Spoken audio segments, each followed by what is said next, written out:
Hello, I'm Regina from Atlanta, And I am Carrie from Portland. and we are Swan Sisters of the Vine. Yes, we are. We are so excited to have Tanisha here from Girls Meets Glass, all the way from Paris. We are so excited to have you, Tanisha. How you doing? Thank you. I'm excited to be here. I'm doing good. I'm up. I'm ready. You're up. Yeah, you're out up 7 o'clock in the morning. It's like 1 a.m. here. Carrie, what time is it in Portland, Oregon? That would be 10:18 p.m. Pacific Standard on the west coast of the United States. Okay, so we are totally global at this point. So, Tanisha, can you tell us in a sentence or two or three about your background and what you love most about what you do in this industry? Okay. So my background in wine started years ago by just a fascination of it when I was at a wine festival in Maryland. And since I was just the way that I operate and the way that I work, once I'm fascinated with something, I need to learn more about it. So I took wine certification courses. And then from there, things built up and moved on and, that kind of thing. Mm-hmm. And I now live in Paris, France, where I teach wine courses at a university. I host private wine tasting events and do food and wine tours. Well, in the before times, I did food and wine tours, but that's fantastic. What would you say is like your greatest achievement thus far? Oh, actually just being able to build a business in another country where I came here, I didn't know the language. I am still taking French classes. I've been here 6 years now, still taking French classes. But having been able to come here, not sight unseen, everybody has seen Paris, but to not have the connections, not really know what I wanted to do in the industry, but to come here, recognize my talents and my strengths and be able to put those together and build something that I'm very proud of in Girl Meets Glass. So Tanisha, did you just say, okay, so you wanted to learn more about wine, you started taking your classes, and so the thought that you would move from Maryland to Paris, what did that take in you to make that decision and then follow through on it? Right. So because I used to be someone that didn't always follow through on things. I have these big dreams and these great big outlandish thoughts. But in this situation, things kind of all work together. One, I was already working in wine in Maryland, and I was teaching at a university there, teaching like a wine 101 course. So I got an offer to teach for a semester in Paris.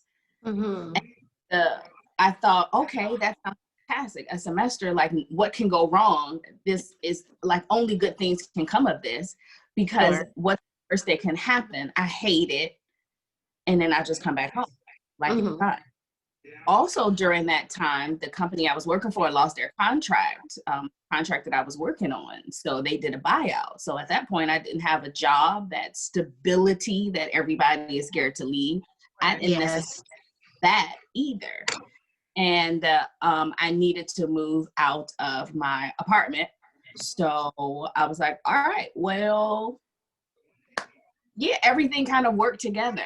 There was nothing that was keeping me in Maryland anymore. Not a relationship, not a home, not a job.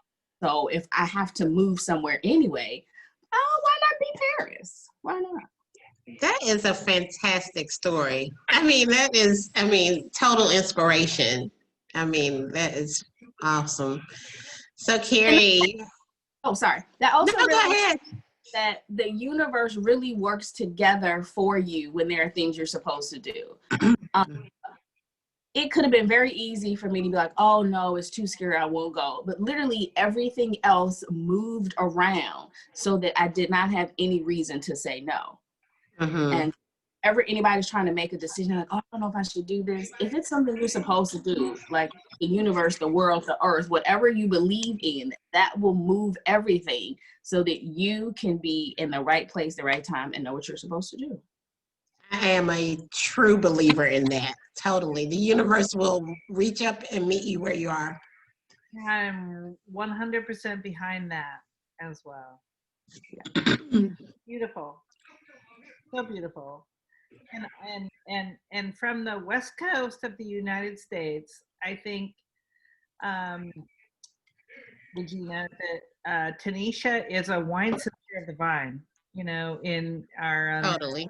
trade, because the progressive thought about, wherever we are in the world, we still love wine, and whether it's French wine or wine from Turkey or whatever. I mean, I think it's really exciting to have you join us, and I'm excited to, well, really focus on actually French wine.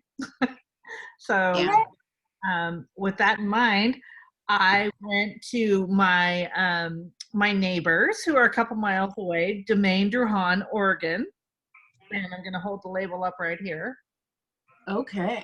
Pinot Noir. Oh. The Druhan family, as you know, lived through World War II and made it out, and they are still functioning as the second or third generation in the Druhan family wine. And they today gave me the Pinot Noir, which they've been making since 1988, their flagship Pinot Noir. In Oregon, and Veronique Druhan is the winemaker. She is the daughter of Robert Druhan, and Robert's father is actually the founder of Domaine Druhan. So that's our first wine tasting of the day, and it's so thrilling to connect with you in Paris right now and have this like global feeling here all the way Wow, you're coast, Virginia, East Coast to you. And oh my gosh, what a thrill, And the world. yeah, It's the world. very Yes. putting love for, my sisters all over, the globe. So cheers. Cheers. Cheers to you. So tell us about the wine, Carrie. Do you like it? Do you love it? Okay, so I love it. And I love it because it really is indicative of our wine here in the Pinot Noir country. Here we are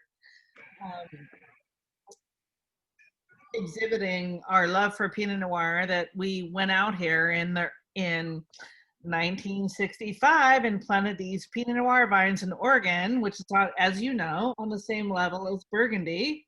And everybody thought, oh my gosh, you guys are crazy in Oregon planting this Pinot Noir. And it worked. It worked well. It worked very well. Yes, yes. I mean, Oregon is like acclaimed for Pinot Noir. So Sure. Yeah, and when the Druhan family came out here, really we didn't even think they were real. We thought, oh my gosh, we don't really think that you are actually the Druhan family. Why are you in Oregon? That's really, what are you doing here? And it turns out they really were real, and they started this winery and joined all of us who are fledgling first generation Pinot Noir growers out here growing this Pinot Noir.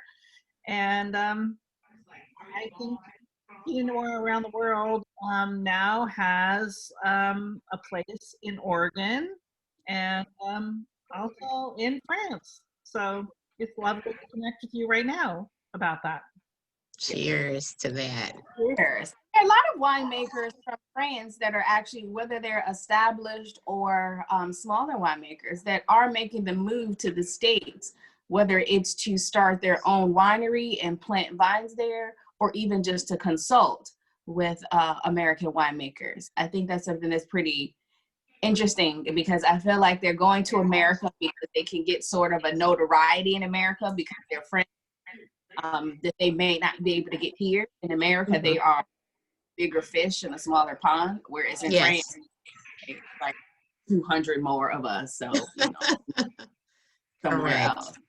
Yeah. Yeah.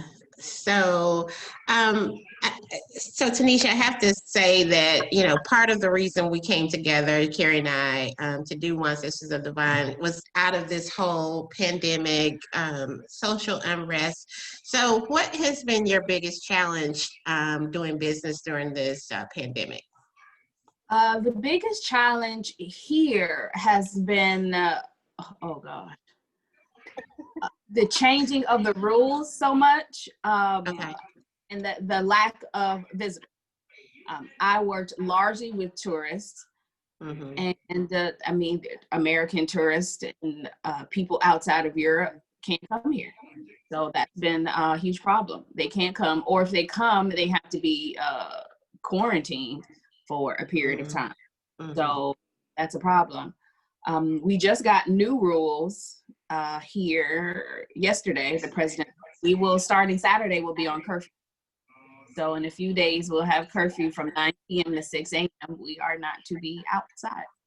Wow. Yeah, our numbers are not getting better. They're actually getting worse as far as the spread. So that is something else with me working with restaurants and bars and things like that, with them having to close earlier. That is a problem. A lot of people are nervous about their business, how will they keep it going, how will things work. So yeah, I know I answered part of the question and went off on a tangent. No, but that's really, the conversation we want to have is kind of how impactful this pandemic has been to you and your business, and how you continue to do business, even though we are in the midst of a global pandemic. We talk about being global. This pandemic has truly, no one is left out of this thing in the whole wide world. And so with that being said, how do you do your day? How are you managing your day because of this pandemic? I own a wine shop, and we had to shut our doors for 4 months, doing phone orders and curbside. For 4 months. So that's kind of how we kind of worked around the pandemic. We just recently, at the end of July, opened our one door to, the external world. And we've been trying to work around that. So this conversation is, I think, very beneficial for everybody who's listening, because everybody has had to pivot and adapt to a new normal. Yeah. And pivot is the word of the year, as much Mm-hmm. as tired of it, tired of saying it, tired of hearing of it. I know. Pivot. The scary thing, though, for some people is people are scared of change. And so pivot to them means change, and they aren't ready for that change. Then some people just don't know what that pivot should be. Right. It is hard trying to figure out what to do when you have a service-based business. Like you mentioned your shop, and you're like, okay, you have to close the doors. You're like, okay, a natural next thought would be, all right, we offer, maybe online ordering, phone orders, curbside. Cool, we can still sell this wine, get it out of here. But in relation to wine tastings, okay, some people are doing them very well virtually. But there are like 5 trillion virtual wine tastings. So it's like how to get seen to do that, when I know the best part about my tastings and the events that I did was the fact that people were in Paris. And I can't give you Paris virtually. Like, I can't sit in front of the Eiffel Tower and do this tasting. Like, maybe if I pack up some bottles, it's like, all right, we're tasting in front of the Eiffel. Yeah. But then I have to watch out for, vagrants and the, people, the pickpocketers, and people try to sell you those Eiffel Tower keychains. Like, I have to worry about. Yeah. So that's like a whole thing. So for me, thinking about how to pivot and what pivot made sense, because you want it to be a pivot, not like a full turnaround, a full change to your business model. Right. So doing things online worked and is working for me, but not in the tasting sense. I will do a virtual tasting, a private tasting, like I've done some for parties and things like that. People, my friend's celebrating her birthday in quarantine, and that. So I've done that. But for me, my business thing has been teaching online. Yeah. Moving my in-person wine courses to online, and Mm-hmm. working to make those more interactive, and then also creating ebooks. Yeah. And that has been something that has really worked out. I did, my first ebook was 75 in the 75, which is Okay. 75 bars in Paris. And 75 is the department number of Paris.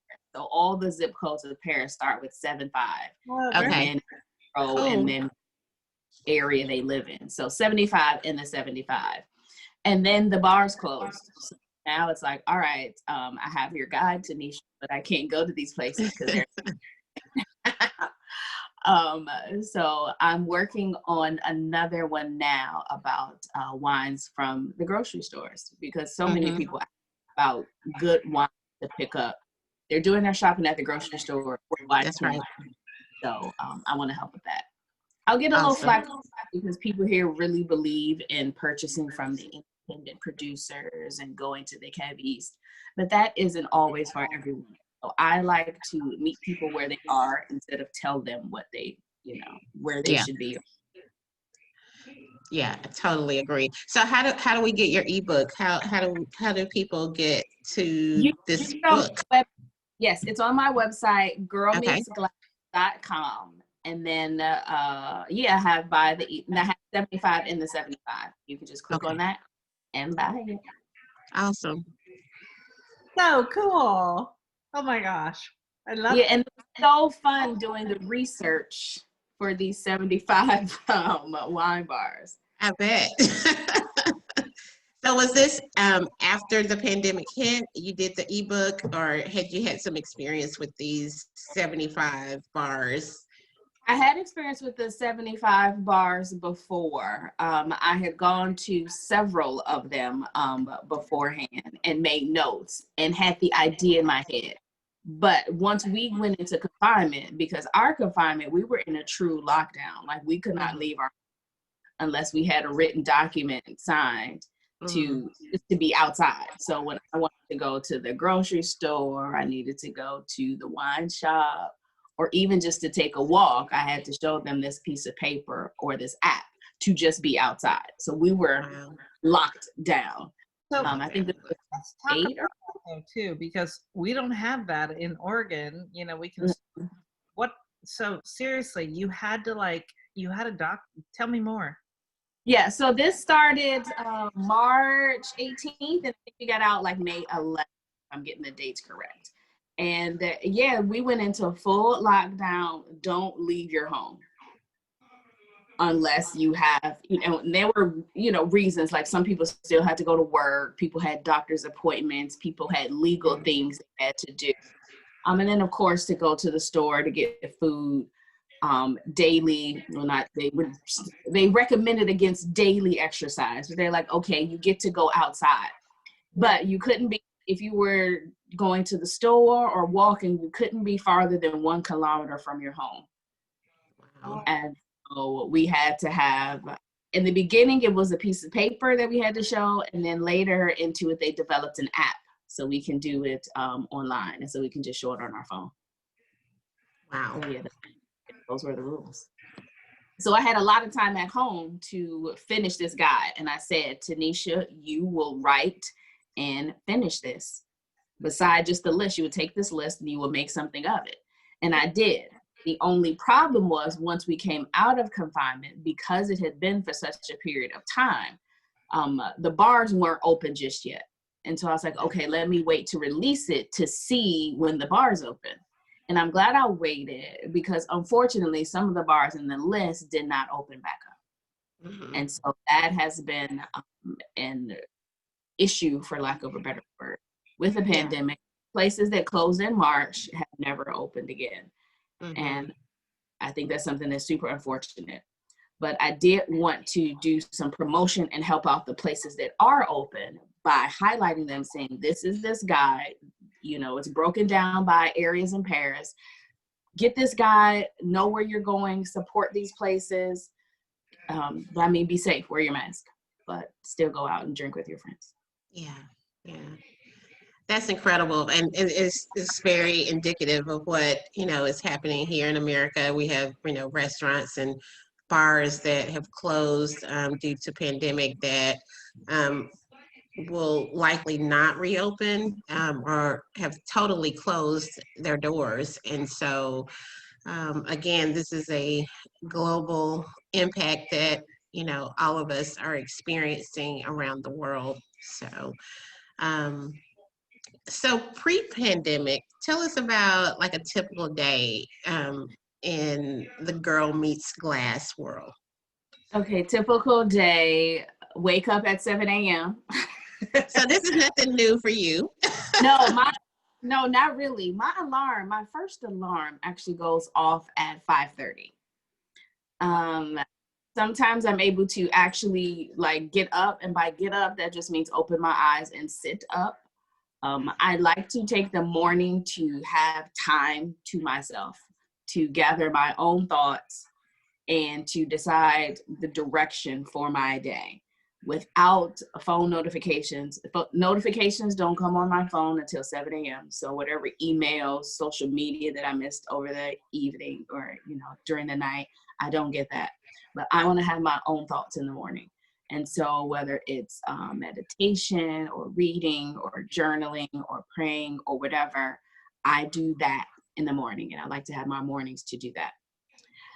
Then when I actually do physically get up, I have to have coffee. So we do the coffee thing because that is necessary. It is necessary. Yeah.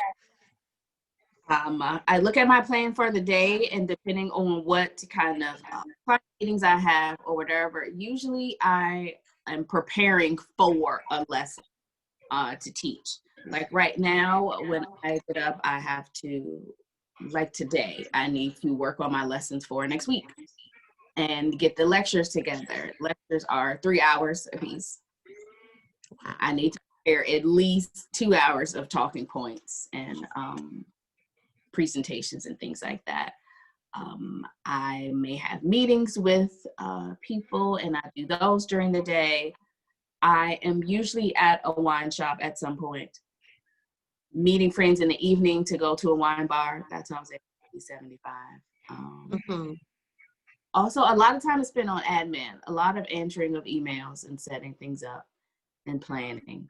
And I also take an hour out of each day to practice French, to work on French, and then also some time to learn a new skill.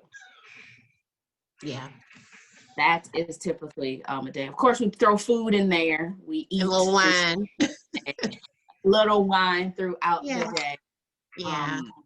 Here in France, well, in Paris specifically, tastings, I mean, in the before times, tastings were literally like every Monday, and they would be packed full of people. But now a lot of people have canceled the larger tastings, but it still happen on Mondays because most restaurants are closed on Mondays just anyway.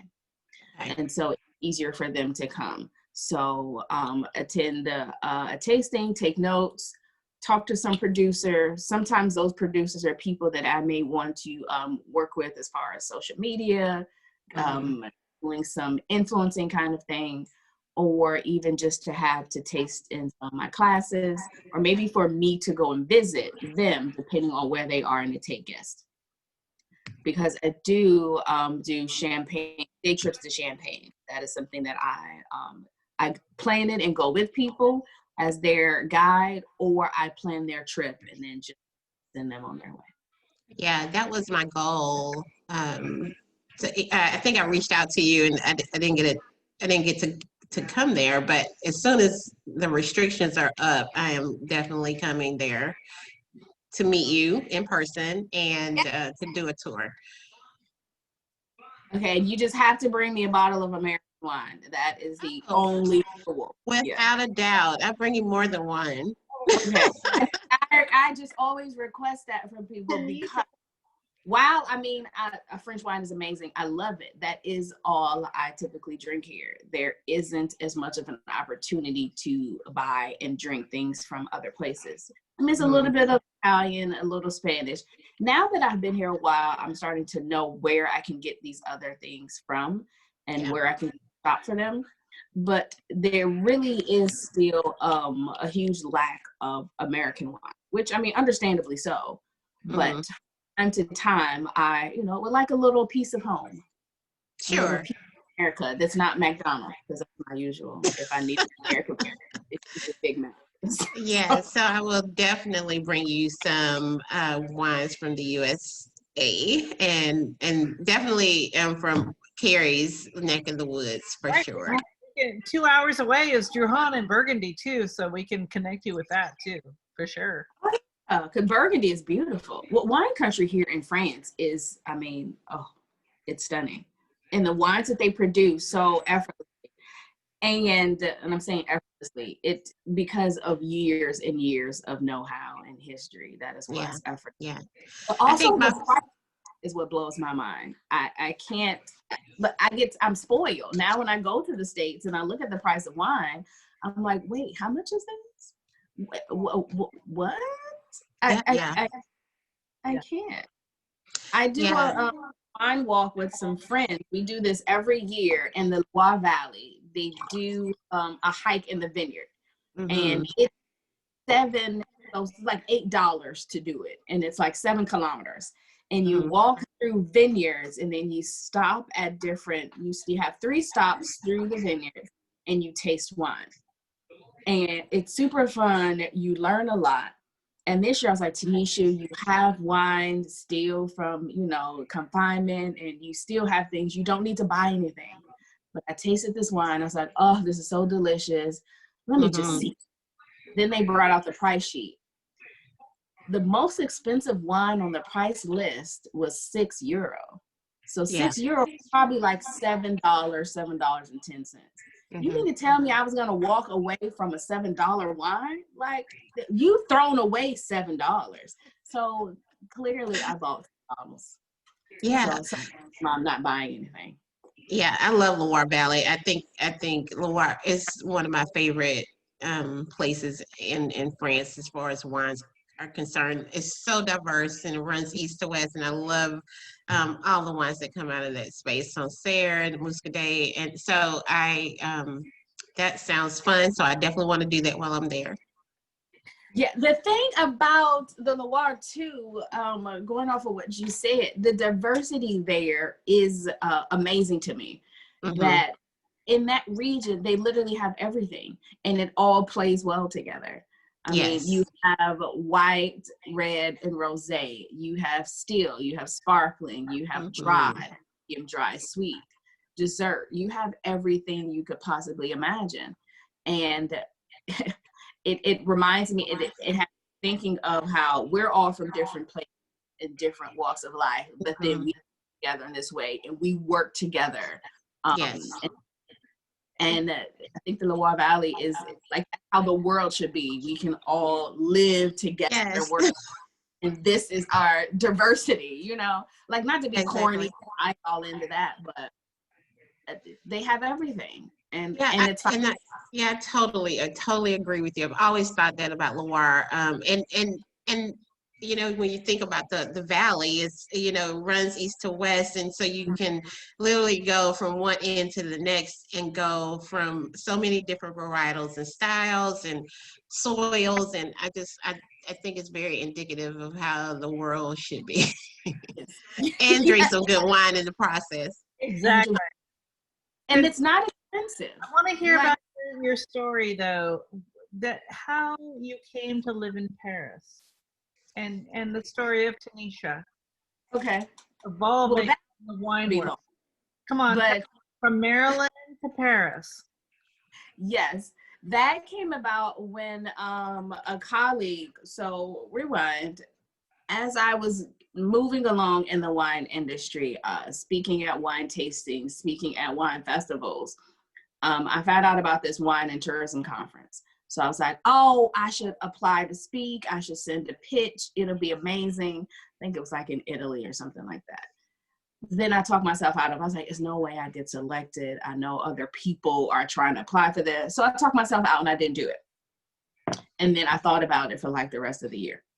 Then when I thought again, Then I saw it again the next year, and I was like, you are not going to talk yourself out of it this year. You are going to do it.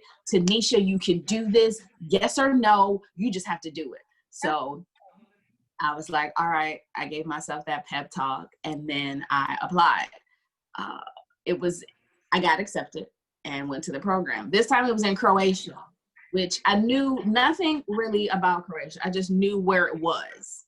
And only because of Matt Lauer from the Today Show, when he used to do Where in the World is Matt Lauer? They were in Croatia. They were in Croatia once, and I was like, wow, it's beautiful there. And so I was like, all right. I mean, I wasn't as excited about Croatia, I must admit, as Italy, where I should have applied before. But I'm like, all right, everything happens the way it's supposed to. It's fine. Go to Croatia, present on storytelling, and do this presentation. And I meet all the people that are there as a part of this program. And one of the women I met there, she was a Black woman. And back then, I really didn't see a lot of us at all. We're talking this is probably like 2011, 2012, maybe. And so doing that, met her and then kept in contact with her. She sent me an email and was like, hey, listen, I do my classes next semester. Do you think you want to, I know you have experience teaching. Do you think you want to do my classes? Remember, I'm in Paris. And I was like, oh, what? Yes, I do. I want, what? And so I was like, all right. And then I thought about it later, because, this is how your mind works. And was like, it's no chance I'm really going to be able to teach in Paris. Like, it's no way this is going to work out. Nothing just falls to you like this. Things don't work this way in life. This isn't how it goes. And so I think maybe like a couple of weeks after that is when I found out about my job. And I was like, okay, so there's that. And then a little bit after that, I needed to leave out of my place. And so I'm like, okay, so this stuff is all kind of maybe working together. Let's work the Paris thing out. I went to a conference, the bartending conference, Portland Cocktail. Is that in October of 2013. And being around all those bartenders and the collective energy in the community, something in me just clicked, and I was like, Tanisha, this is what you're supposed to do. This is what you're good at. This is where you are comfortable. So focus on this. It's gonna work out for you. And so from Oregon, I called my parents. I was like, listen, y'all, this was going on with me, and I think I'm moving to Paris. They were like, girl, what? They were like, what are you talking about? I was like, so yeah, I think it's gonna happen. My dad was like, okay, well, just come here and figure it out. We have a home, so you have a home. So just come here and figure it out. And I was like, that's okay. So that was October. I think like a week before Thanksgiving, that November, is when he would not let me drive from Maryland to Chicago. So he came to get me. My fully adult self. He flew to Maryland, and then we drove to Chicago. Packed all my stuff up, drove to Chicago. And then the first week of December, I got an email from the school in Paris. They were like, oh, we worked everything out, like what your syllabus and that kind of thing. So yeah, classes started in February. See you in February. So wow. Yeah, that is the Paris story. And now I got here. And then once I was here, I was like, well, I have to stay. Like, this is great. Fantastic, right? Yeah, the school thing was only for one semester. So figuring everything out after that was the trick. Because after that schooling, okay, now what do I do? How do I make this work? How do I legally stay here? How do I make money? How do I have life? What kind of things can I do?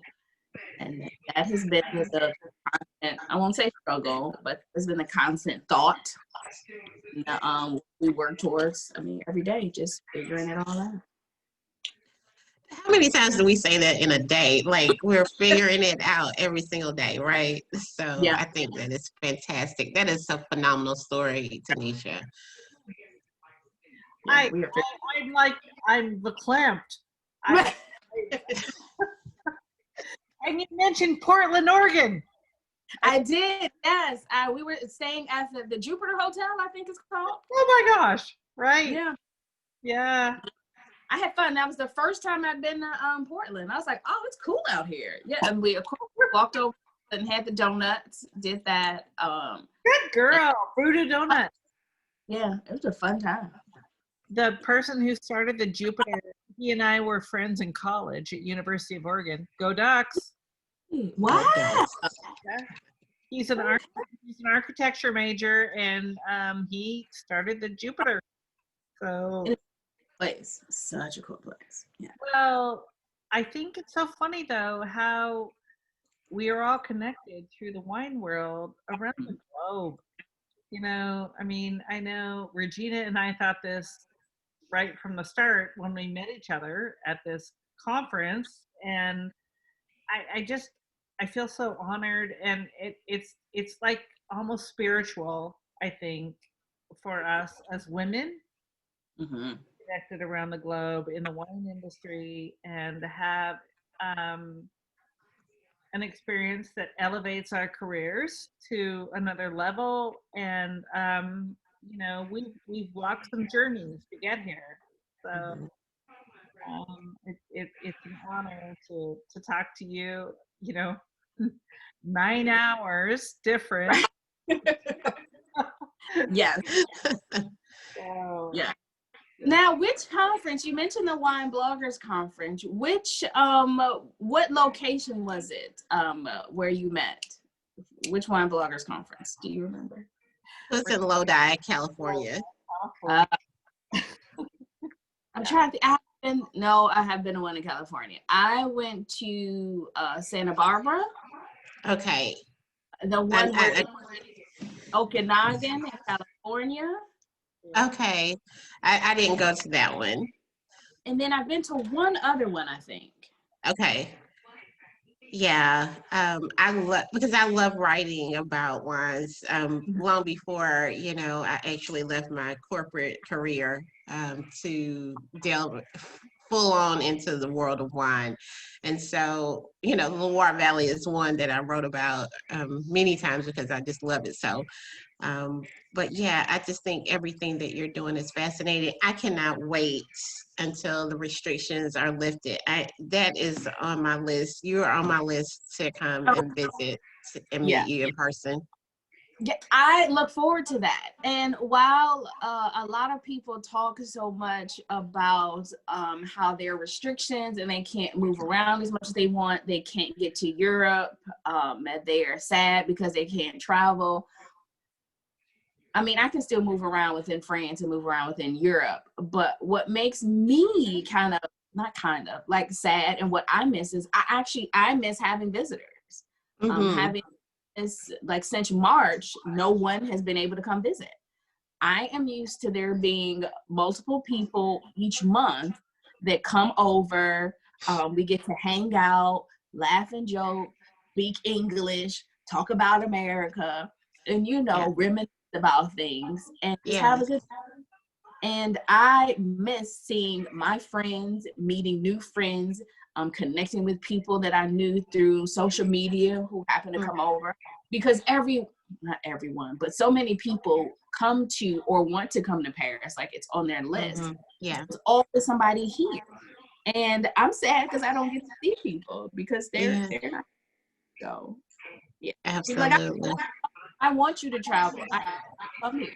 I cannot wait. I cannot wait to like physically lay eyes on you, give you a hug, and I'm ready to do everything that you want to show me.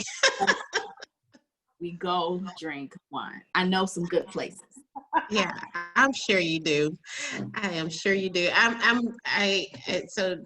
Carrie is drinking the Pinot Noir. I am drinking a little Blanc de Blanc.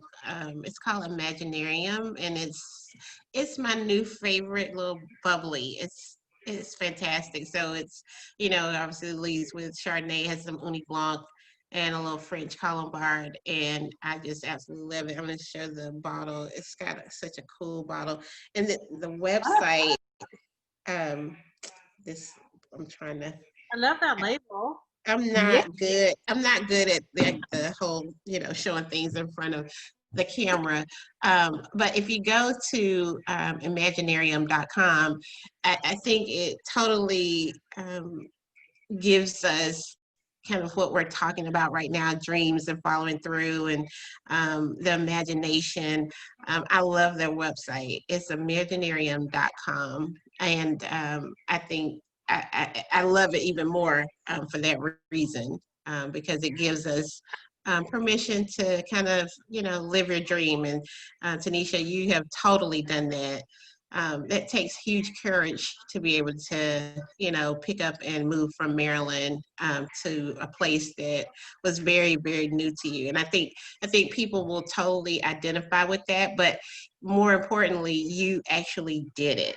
I think people have, you know, these aspirations to do things, but the fact that you followed through and did it and you're doing it is phenomenal. And I just feel very honored, like Carrie, that we had an opportunity to have a conversation with you this morning. This morning here too. It's just very, very early in the morning.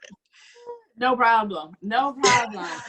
I'm excited to talk to people. I'm excited to share my story, and whether it inspires you to do something different or whether it has you think in a different way, pivot in a different way, whatever the case may be. Or you hear my story and be like, oh, wow, let me do the exact opposite of what she did. Like she's a cautionary tale. Like whatever the case is, you know, I hope people get something from it. Because while, yes, jump and, you know, try things, I definitely, the cautionary tale part is, like when I look back, I wish I had more of a plan of what to do, like more of an idea of what to do here. So things might not have taken as long, or I might not have gotten as sidetracked with some other projects that, you know, I started doing because I needed to keep the lights on. Yeah, I definitely don't regret it. I definitely don't regret moving here. I definitely don't regret coming. Just have a plan. Have a little more. Be a little planner. Have a little planner. Yes. Yeah. I think the first time I ever discovered you on social media, I was just totally impressed with the fact that you were doing these tours in Paris. And again, I think, you know, we've been social media buddies for a bit now. So I just think it's, again, fantastic. And I think people will love hearing this story. And when Ariana Huffington from Huffington Post will reach out to us and say, oh, we got to meet Tanisha. Reach, Miss Huffington, Madame Huffington, reach. Yes. We are rehearsing for that Yes, day. I think it's fascinating. The other story, not the Emily in Paris, the Sisters of the Vine, the Women of the Vine. Yes. And because, you know, that other one. Have you all seen that, Emily in Paris? Have you watched it at all? I have not seen that. Okay. No, but now we're Regina and Carrie in Paris with you, Tanisha. Yes, absolutely. That's what I mean. Like that's the new series. Okay. Yes. That To you, and thank you so much. No problem. I just got a message. It said my recording is not doing very well, so I want to say thank you so much. I hope it doesn't cut us off. No problem. And if we need to do it again, you know, let me know. I have you know, a couple of days next week. I can get up at 7 and talk. That is phenomenal. That I want to say what a huge honor it is, Tanisha. And I mean, your journey is so inspiring, and thank you. No problem. Cheers to you, my sister. I'm sorry, and I'm sorry I don't have anything to cheers. I'm like the. Oh wait, I'm sure you've had something before. But it's 7 o'clock in the morning, so we're gonna cheers to you. had a random wine last night is what I had. I was trying out this wine because of alternative packaging. So it came in a pouch. And so I was just to see what I thought. How was it? It is fine for something that you would take a wine pouch to. Like to sit with my dinner at home, it's not the first thing I would select. But if I'm meeting with friends to have a picnic, if I'm tailgating, if I'm at a concert or some kind of outdoor setting, it's perfect. Okay. Got it. Yeah, I think every wine has its place. I think some people get so caught up in wine needing to be this particular or this specific thing. It must come in a bottle and have a natural cork and, you know, be labeled. No, it can come in a pouch. It can come in a box. It can come in a can. I just wrote an article for a magazine here. I'm hoping they accept it, fingers crossed, about drinks in a can. So they are not accepting, French people are not ready for wine in a can yet, not to drink it. The funny thing is, produce it and know how popular it is. They produce it, but sell it in other countries. So there are French wine producers that have wine in a can, but sell it to other people. Yeah, I think I tasted like this. It's called Asso. They had the rosé in the can, and it was French, and it was actually quite tasty. I enjoyed it, so we brought it in. Did very well with it. We have one can in Oregon. You have a lot. Yeah, you don't have a lot. We have Pinot Noir. Our Lynn Penner Ash, who makes wine here for the Jackson Family Winery, which is a huge winery around the globe. Kendall Jackson and his Jackson family.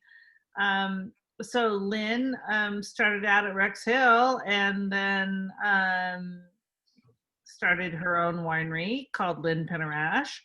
And her husband, Ron Penner Ash, decided he was going to make Pinot Noir in a can. And he did it.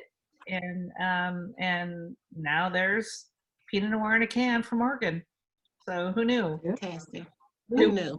Like, you know, that Pinot Noir would like actually be in a can with a pop. I mean, I think we have to think about the way we live our lives now and the different things that we're doing. And a bottle isn't always practical for everyone. Right. Also think the environment and the production of bottles and the amount of waste from a bottle. Everyone does not recycle. So that is a thing, and how that breaks down is different. The emissions cost for shipping bottles. You have to think packaging, getting bottles from one place to another. And also a bottle is, I mean, that's about 6 glasses or so, whereas a can is 1, maybe 2 glasses. And so a can is much more single serving.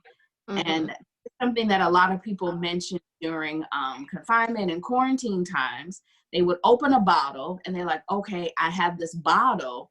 It's just me, or it's just me and my roommate, spouse, whatever. We may or may not finish it.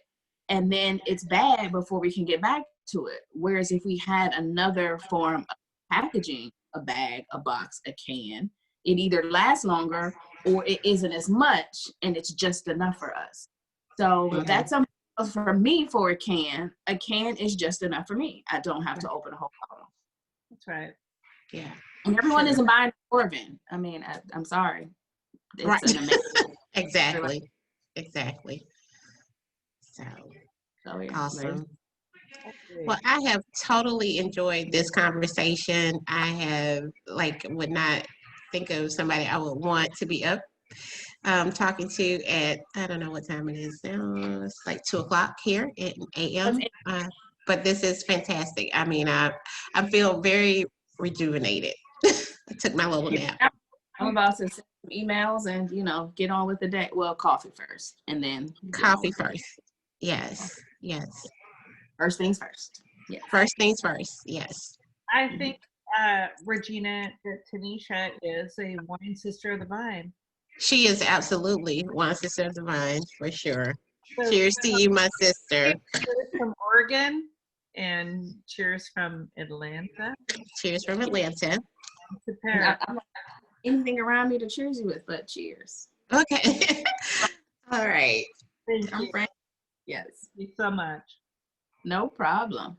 All Thank right. you. And yeah, so are you not recording now?